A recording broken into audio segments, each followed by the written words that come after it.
ಇದೊಂಥರ ಕಥೆಯೊಳಗೆ ಕಥೆ ಬರ್ತದೆ. ವಿಶ್ವಾಮಿತ್ರ ಹೇಳಿದ್ರಲ್ಲ ಗಂಗೆ ಕಥೆ ಕೇಳಿದ್ಮೇಲೆ ರಾಮ ಲಕ್ಷ್ಮಣರು ಆಶ್ಚರ್ಯಪಟ್ಟರು. ಮಹರ್ಷಿಗಳೇ, ಅತ್ಯದ್ಭುತವಾದ ಕಥೆಯನ್ನ ಹೇಳಿದ್ರು ನಮಗೆ. ಸಮುದ್ರವನ್ನೇ ತುಂಬಿದಂಥ ನದಿ ಇದು. ಈ ಗಂಗಾವತರಣದ ಕಥೆ ಹೇಳಿದ್ರಿ, ಬಹಳ ಸಂತೋಷ ಆಯಿತು. ಅದನ್ನು ಕೇಳ್ತಾ ಕೇಳ್ತಾ ಒಂದು ಕ್ಷಣದಲ್ಲೆಲ್ಲ ಕಥೆ ಕೇಳ್ದಂಗೆ ಅನಿಸ್ಬಿಡ್ತು ನಮಗೆ.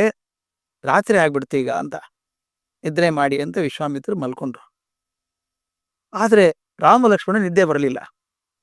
ರಾಮ ಲಕ್ಷ್ಮಣರು ಚಿಂತೆ ಮಾಡ್ತಾ ಕತೆ ಬಗ್ಗೆ ಮಾತಾಡ್ತಾ, ಅದು ಹೀಗಿತ್ತಲ್ಲ, ಹಾಯಿತ್ತಲ್ಲ, ಹೀಗಾಯ್ತಲ್ಲ ಕತೆ ಕೇಳ್ತಾ ಹೋದಾಗ ರಾತ್ರಿ ಎಲ್ಲ ಕಳೆದೋಯ್ತು, ಬೆಳಗಾಯ್ತು. ಬೆಳಗ್ಗೆ ವಿಶ್ವಾಮಿತ್ರರು ಎದ್ದು ಪೂಜೆ ಮಾಡಿ ಕೂತಿದ್ದಾರೆ, ಸಂಧ್ಯಾ ವಂದನ ಮಾಡಿ ಕೂತಿದ್ದಾರೆ. ಅವ್ರ ಬಳಿಗೆ ರಾಮ ಬಂದ.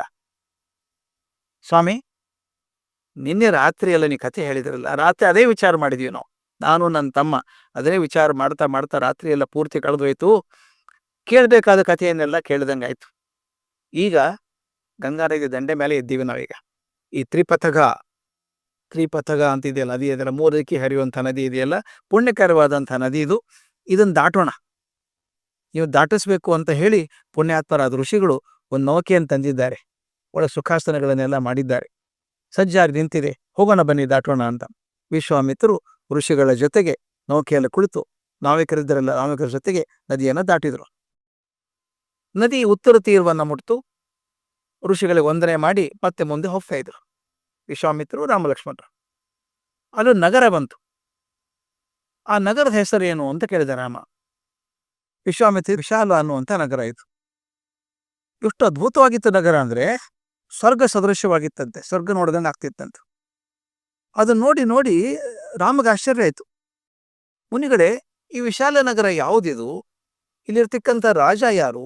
ಈ ವಂಶ ಏನು? ಈ ನಗರ ಎಷ್ಟು ಅದ್ಭುತವಾಗಿರೋದಕ್ಕೆ ಕಾರಣ ಏನು? ನನಗೆ ಬಹಳ ಕುತೂಹಲ ಆಗಿದೆ ಅಂತ ಹೇಳಿದ ರಾಮ. ವಿಶ್ವಾಮಿತ್ರ ಹೇಳಿದ್ರಂತೆ, ಇದಕ್ಕೊಂದು ಕಥೆ ಇದೆಯಪ್ಪ, ಹೇಳ್ತಿದ್ದೆ ಎಲ್ಲ ಕಥೆ ನಿನಗೆ. ಇದಕ್ಕಿಂತ ಮೊದಲು ನಾನು ಇಂದ್ರನ ಕಥೆ ಹೇಳ್ಬೇಕು ನಿನಗೆ.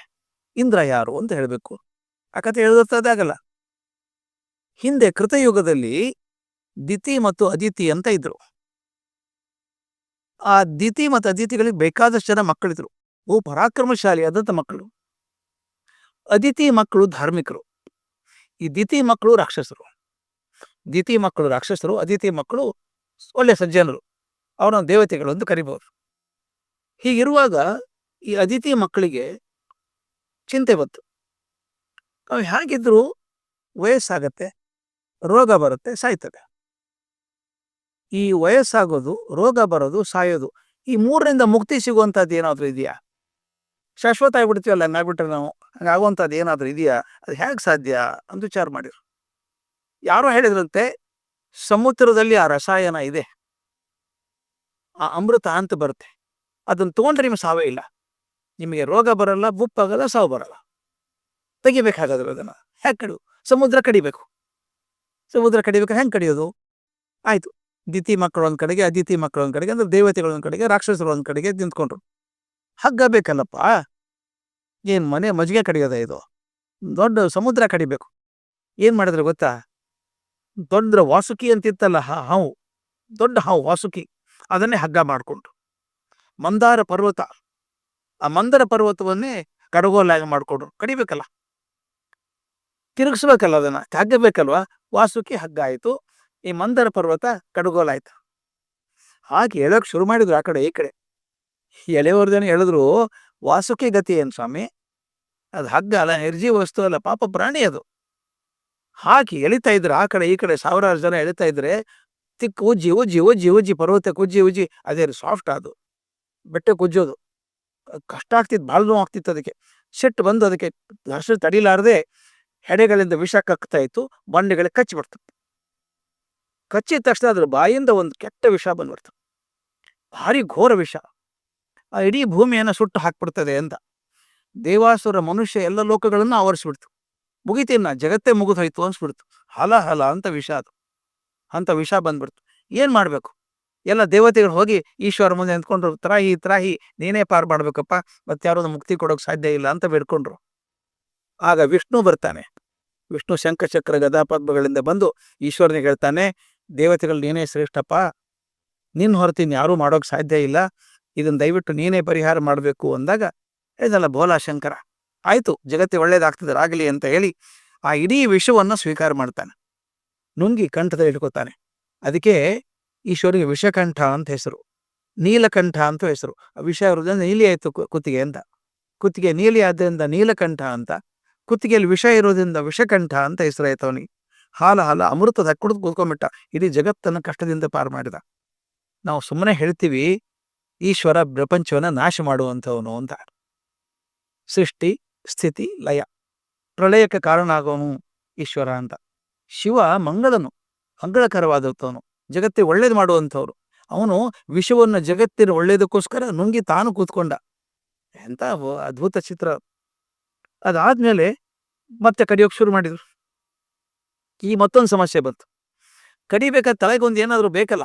ಈ ನೀವು ಪಾತ್ರೆಯಲ್ಲಿ ಕಡಿಬೇಕಾದ್ರೆ ಕೆಳಗೊಳ ಪಾತ್ರೆ ಸರ್ಫೇಸ್ ಇದೆ, ಇಲ್ಲಿ ಏನಿಲ್ಲಲ್ಲ, ಸಾಗರ ಇದು. ಕೆಳಗೆ ಇಳಿಯೋಕೆ ಶುರು ಆಯ್ತು, ಮಂದಿರ ಪರ್ವತ ಕೆಳಗೆ ಖುಷಿಯೋಕೆ ಶುರು ಆಯ್ತು. ಮತ್ತೆ ಅವ್ರು ಬೇಡ್ಕೊಂಡ್ರು, ದೇವ್ರೇ ಏನ್ ಮಾಡ್ತೀರಿ ನೋಡಪ್ಪ ಅಂತ. ವಿಷ್ಣು ಅಂದ, ನಾ ಮಾಡ್ತೀನಿ ಅಂದ. ಕೂರ್ಮ ಆಗಿ ಬಂದ, ಅಂದ್ರೆ ಆಮೆ ಆಗಿ ಬಂದ. ಆಮೆ ಮೈ ಮೇಲೆ ಚಿಪ್ಪು ಬಿರುಸಿರುತ್ತಲ್ಲ, ಅದು ಅತ್ಯಂತ ಬಿರುಸಾದ ಮೇಲ್ಮೈಯನ್ನು ಮಾಡ್ಕೊಂಡ್ಬಂದು ಮಂದಾರ ಕೆಳಗೆ ನಿಂತ್ಕೊಂಡ್ಬಿಟ್ಟ. ಅದ್ರ ಮೇಲೆ ತಿರುಗಬೇಕು. ಕೆಳಗೊಂದು ಬೇಸ್ ಸಿಕ್ತಲ್ಲ ತಿರುಗೋದಕ್ಕೆ, ಮಂದಾರಕ್ಕೆ ಒಂದು ಬೇಸ್ ಸಿಕ್ತು. ವಿಷ್ಣು ಕೂರ್ಮ ರೂಪದಲ್ಲಿ ನಿಂತ್ಕೊಂಡ. ಅಷ್ಟೇ ಅಲ್ಲ, ತಾನು ಮಾಯಾಶಕ್ತಿಯಿಂದ ಮೇಲೆ ಬಂದು ತಾನು ಕೂಡ ಎಳೆಯೋದಕ್ಕೆ ಶುರು ಮಾಡಿದ. ದೇವತೆಗಳು ರಾಕ್ಷಸರು ಎರಡು ಕಡೆ ಎಳಿತಾ ಇದ್ರು. ಎಳಿತಾ ಇರ್ಬೇಕಾದ್ರೆ 1000 ವರ್ಷ ಎಳೆದಿದ್ದಾರೆ. 1000 ವರ್ಷ ಕಳೆದ ಮೇಲೆ ಆಯುರ್ವೇದಕ್ಕೆ ಅಧಿಪುರುಷನಾದಂಥ ಧನ್ವಂತರಿ ಬರ್ತಾನೆ. ಆರೋಗ್ಯದ ದೇವತೆ ಅವನು. ಧನ್ವಂತರಿ ಬರ್ತಾನೆ, ದಂಡ ಕಮಂಡಲನ್ನು ಹಿಡ್ಕೊಂಡ್ ಬರ್ತಾನೆ. ಆಮೇಲೆ ಸುಂದರವಾದ ಅಪ್ಸರ ಸ್ತ್ರೀಯರು ಬರ್ತಾರೆ. ಅಪ್ಸರಿಯರು ಅಂದ್ರೆ ಬಹಳ ಸುಂದರಿಯರು ಅಂತ. ಅದು ಪದ ಅಪ್ಸರಸ್ ಅಂತ. ಅಪ್ಸರಸ್ ಪದ ಹೆಂಗ್ ಬಂತು ಅಂದ್ರೆ, ಅಪ್ಸು ಅಂದ್ರೆ ಹಾಲಿನ ರೂಪದ ನೀರು. ನೀರಿದೆ, ಹಾಲಿನಂಗಿದೆ ಅದು. ಆ ಹಾಲಿನ ರೂಪದ ನೀರಿದೆಯಲ್ಲ, ಅದನ್ನು ಕಡದಾಗ ಬರುವಂತ ರಸ ಇದೆಯಲ್ಲ, ಅಪ್ಸುವಿನಿಂದ ಬಂದಂಥ ರಸ, ಆ ನೀರಿನಿಂದ ಬಂದಂಥ ರಸ ಅದು. ಅದಕ್ಕೆ ಅಪ್ಸರಸ್ ಅಂತ. ಹಾಗೆ ಆ ನೀರಿನಿಂದ ಬಂದಂಥ ರಸದಿಂದ ಬಂದಂಥವ್ರು ಅಂತ ಹೇಳಿ. ಅವ್ರು ಎಷ್ಟು ಜನ ಬಂದ್ರು ಅಂದ್ರೆ ಹೆಣ್ಮಕ್ಳು 60 ಕೋಟಿ ಜನ ಬಂದಿರತ್ತೆ. ಸಣ್ಣ ಪ್ರಮಾಣದ ಯಾವುದೂ ಇಲ್ಲ ಇಲ್ಲಿ. 60 ಕೋಟಿ ಜನ ಸ್ತ್ರೀಯರು ಅಪ್ಸರೆಯರು ಬಂದರು. ಅವ್ರಿಗೆ ಪರಿಚಾರಿಕೆಯರು ಬೇಕಾದಷ್ಟು ಜನ ಇದ್ರಂತೆ. ಅವ್ರ ದೇವ ದಾನವರಲ್ಲಿ ಯಾರನ್ನೂ ಅವ್ರು ಪರಿಚಯಿಸ್ಲಿಲ್ಲ. ಅವ್ರು ಸಾಮಾನ್ಯ ಸ್ತ್ರೀಯರಾಗಿ ವೇಶ್ಯೆಯರಂತ ಆಗ್ಬಿಟ್ರು. ನಂತರ ಇದು ಕಡಿತಾ ಇರಬೇಕಾದ್ರೆ ವರುಣನ ಕನ್ಯೆಯಾಗಿ ವಾರುಣಿ ಅಂತ ಪ್ರಸಿದ್ಧವಾದ ಒಬ್ಬ ಸುರಾದಿ ದೇವತೆ ಬಂದ್ಲಂತೆ. ವಾರುಣಿ ಅನ್ನಂತ ಸುರಾದಿ ದೇವತೆ ಬಂತು. ಅದನ್ನು ಯಾರು ಮದುವೆ ಆಗ್ತಾರೆ ಅಂತ ನೋಡ್ತಾ ಇದ್ರು. ಇವರು ದಿತಿಪುತ್ರರು ದೈತ್ಯರು ಆಕೆನ ಮದುವೆ ಆಗೋಲ್ಲ ಅಂದ್ರು. ಈ ದೇವತೆಗಳ ಮದುವೆ ಆಗ್ಬಿಟ್ರು. ಅದಿತಿಪುತ್ರರು ಯಾರು ಸುರಾದಿ ದೇವತೆಯನ್ನ ಮದುವೆ ಆದರೂ ಅವರು ಸುರರು ಅಂತಾದ್ರು. ಸುರಾದೇವತೆ ಇದ್ದಲ್ಲ ಅವ್ರ ಕಡೆ, ಅಸುರರು ಅಂತಾದ್ರು. ಯಾರಿಗೆ ಸುರಾದೇವತೆ ಸಿಗ್ಲಿಲ್ವೋ ಅವ್ರ ಅಸುರರು ಅಂತಾದ್ರು. ಹೆಸರು ಬಂದಿಷ್ಟೇನೆ. ವಾರುಣಿಯನ್ನ ಮದುವೆ ಆಗಿ ಅದಿತಿ ಪುತ್ರರು ದೇವತೆಗಳು ಸುರರಾದರು. ಸುರ ಬಂತು, ಸುರಾದಿ ದೇವತೆ ಬಂತು. ಅವ್ರಿಗೆ ಬರಲಿಲ್ಲ ರಾಕ್ಷಸರಿಗೆ, ಅಸುರರಾದರು. ಹೀಗಾಗಿ ಅವರದು ಅಸುರರು ಸುರರು ಅಂತ ಹೆಸರಾಯ್ತು ಅವರಿಗೆ. ಸುರರಿಗೆ ವಾರುಣಿ ತಮ್ಮ ಸಿಕ್ಕದ್ರಿಂದ ಬಹಳ ಖುಷಿ ಆಯ್ತು. ಇನ್ನು ಕಡಿಯೋಕೆ ಶುರು ಮಾಡಿದ್ರು ಶಕ್ತಿಯಿಂದ. ಉಚ್ಚೈಸ್ರವಸ್ಸು ಅನ್ನುವಂಥ ಒಂದು ಕುದುರೆ ಬಂತು. ಉಚ್ಛ್ರೈಸ್ರವಸ್ಸು ಅಂತ ಬಹುದೊಡ್ಡ ಕುದುರೆ ಅದು ಬಂತು. ಅದಾದ್ಮೇಲೆ ಕೌಸ್ತುಭ ಅನ್ನುವಂಥ ಒಂದು ಮಣಿ ಬಂತು. ಕೊನೆಗೆ ಅಮೃತ ಬಂತು. ಕೊನೆಗೆ ಅಮೃತದ ಗಡಿಗೆ ಬಂತು. ಅಮೃತ ಬಂದ ಮೇಲೆ ಕುಲಕ್ಷಯನೇ ಆಯ್ತು. ಹೊಡೆದಾಟ ಬಡದಾಟ ಶುರು. ಅದಕ್ಕೋಸ್ಕರ ತಾನೇ ಹೊಡೆದಾಡಿದವರು. ಯಾವ ಔಷಧಿಯಿಂದಾಗಿ, ಯಾವ ಸೇವನೆಯಿಂದಾಗಿ ನನಗೆ ರೋಗ ಬರಬಾರ್ದು, ಮುಪ್ಪು ಬರಬಾರ್ದು, ಸಾವು ಬರಬಾರ್ದು ಅಂತ ಹೋಗಿದ್ರು. ಅಮೃತ ಬಂದ್ಬಿಡ್ತಲ್ಲ, ಅದನ್ನ ತಗೋಬೇಕು ಅಂತ ಶುರು. ನನಗೆ ಬೇಕು ಅಂತ ಜಗಳ ಶುರು ಆಯ್ತು. ಹೊಡೆದಾಟ ಬಡದಾಟ ಶುರು ಆಯ್ತು. ಆಗ ವಿಷ್ಣು ಮೋಹಿನಿ ರೂಪ ಧರಿಸಿ ಬಂದ. ಅತ್ಯಂತ ಸುಂದರವಾದ ಶ್ರೀ ರೂಪದಲ್ಲಿ ಬಂದು ಗಡಿಗೆ ತಾನು ಹಿಡ್ಕೊಂಡು, ನಾನು ಹಂಚ್ತೇನೆ ಕೂತ್ಕೊಳ್ಳಿ ಅಂತೇಳಿ ಅಸುರರಿಗೆ ಹಂಚಲೇ ಇಲ್ಲ, ಬರೀ ಸುರರಿಗೆ ಹಂಚಿಬಿಟ್ರು. ಯಾಕಂದ್ರೆ ಅಸುರರು ಕುಡಿದ್ಬಿಟ್ರೆ ಅವರು ಶಾಶ್ವತ ಆಗಿಬಿಡ್ತಾರಲ್ಲ. ಕೆಟ್ಟವರು ಶಾಶ್ವತವಾಗಿ ಇರಬಾರ್ದು, ಒಳ್ಳೆಯವರು ಶಾಶ್ವತವಾಗಿರ್ಬೇಕು ಅನ್ನೋ ಧ್ಯೇಯ. ಹಾಗಾಗಿ ಮೋಹಿನಿ ರೂಪದಿಂದ ಅಮೃತ ಅಪಹರಿಸಿಬಿಟ್ಟ. ಯುದ್ಧಕ್ಕೆ ಬಂದವ್ರನ್ನ ಮಹಾವಿಷ್ಣು ತಾನೇ ಹೊಡೆದು ಹಾಕಿದ. ಆಗ ದೇವೇಂದ್ರ ಅನ್ನೋನು ಘೋರ ಯುದ್ಧ ಮಾಡಿ ದೈತ್ಯರನ್ನೆಲ್ಲ ಸಂಹಾರ ಮಾಡಿ, ಎಲ್ಲ ಸ್ವರ್ಗ ಇತ್ತಲ್ಲ, ಸ್ವರ್ಗದ ಅಧಿಪತಿ ಆದದ್ದು ಆವಾಗ. ಇಂದ್ರ ತನ್ನ ಆಯುಧತೆಯಿಂದ ಎಲ್ಲ ದೈತ್ಯರನ್ನ ಹೊಡೆದು ಹಾಕಿ ಇಡೀ ಸ್ವರ್ಗಕ್ಕೆ ತಾನು ಅಧಿಪತಿಯಾಗಿ ಕೂತ್ಕೊಂಡ. ಅದಕ್ಕೆ ಅವನು ದೇವೇಂದ್ರ ಅಂತ ಅದ. ಈಗ ದೇವೇಂದ್ರ ಬಂದದ್ದು ಹೀಗೆ ಅನ್ನೋ ಕಥೆಯನ್ನ ವಿಶ್ವಾಮಿತ್ರರು ಹೇಳುವಲ್ಲಿಗೆ ರಾಮಾಯಣದ ಬಾಲಕಾಂಡದ 45ನೇ ಸರ್ಗ ಪೂರ್ತಿ ಆಗ್ತದೆ.